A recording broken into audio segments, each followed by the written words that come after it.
The second illustration of confirmation bias and the significance of seeking the whole truth instead of believing everything that we think occurred when I first started doing United Nations leadership training in the former Soviet Union.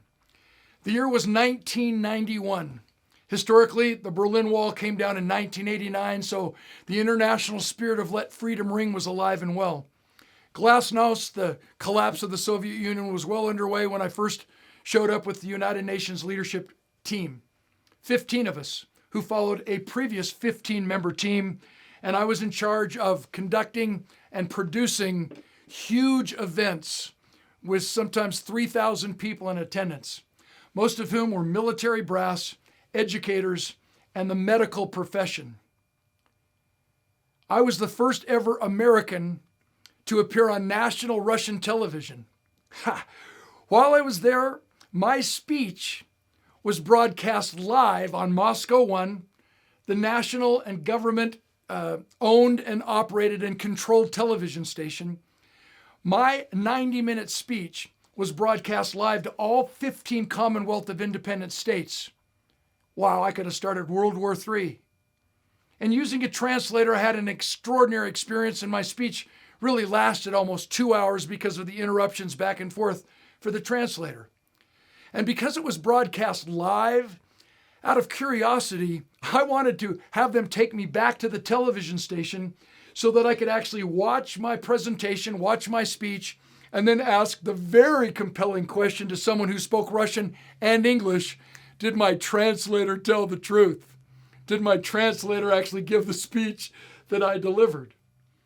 When we arrived back downtown in Moscow, when we pulled into the parking lot of Moscow 1, the government-owned and operated television station, I learned a great lesson in communication and a definite lesson in confirmation bias. There were 4 tanks parked back to back to back to back, pointing in each of the 4 directions. There was barbed wire fences, AK-47 carrying soldiers creeping around in the shadows and the darkness. There was 3 levels of security. It was an unbelievable protected fortress. Isn't that interesting?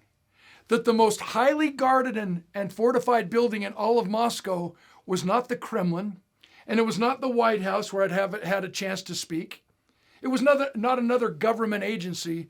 The most highly guarded and fortified protected building in all of Moscow was the television station. Why? He or she who controls the hearts and minds of the people controls the people. And you back that with the experience I had when I first returned from Iraq back in 2005.